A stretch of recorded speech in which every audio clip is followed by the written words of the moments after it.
Coil தான் இருக்குது. சரி அது இது கொஞ்சம் காசு கொஞ்சோண்டுங்க இவ்வளவு வெயிட்டா இருக்குது. காயில் தான் இருக்கு பூரா. யாராச்சும் பார்த்தா சில்லறை உடைக்கிறதுக்கு முன்னாடி சில்லறை போட்டு போயிருப்பாங்க. துணியை வச்சு வச்சிருக்கு. நான் போய் உடைக்கிறத எடுத்துட்டு வரேன். என்ன தொப்பு தொப்புது இப்படிதான் உடைக்கணுமா?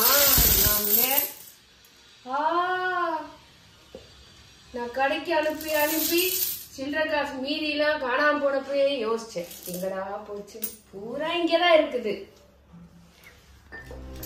எண்ணிட்டு பாப்போமா இவ்வளவு இருக்குன்னு. கடைசியா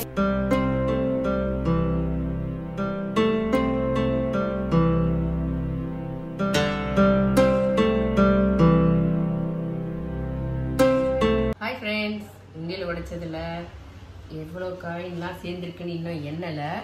ஆனா 10 ரூபா காயின், 5 ரூபா காயின், 2 ரூபா காயின், 1 ரூபா காயின் எல்லாமே எனக்கு எல்லாம் பிரிச்சு வச்சிருக்கோம். இனிமேல் தான் எண்ணணும்.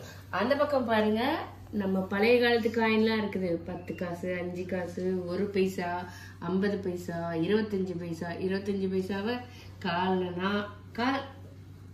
நாலுன்னா சொல்லுவோம். அது எல்லாமே இருக்குது. அது ஒரு ஞாபகார்த்தமா அப்படியே ஒரு பக்கம் இருக்கட்டும். அது இதெல்லாம் எவ்வளோ வரும்னு நீங்களும் கெஸ் பண்ணிட்டு கமெண்ட் பண்ணுங்க. நாங்களும் இதுல என்ன வாங்கலான்றதை யோசிச்சுட்டு அடுத்த வீடியோல பார்க்கலாம். பாய்.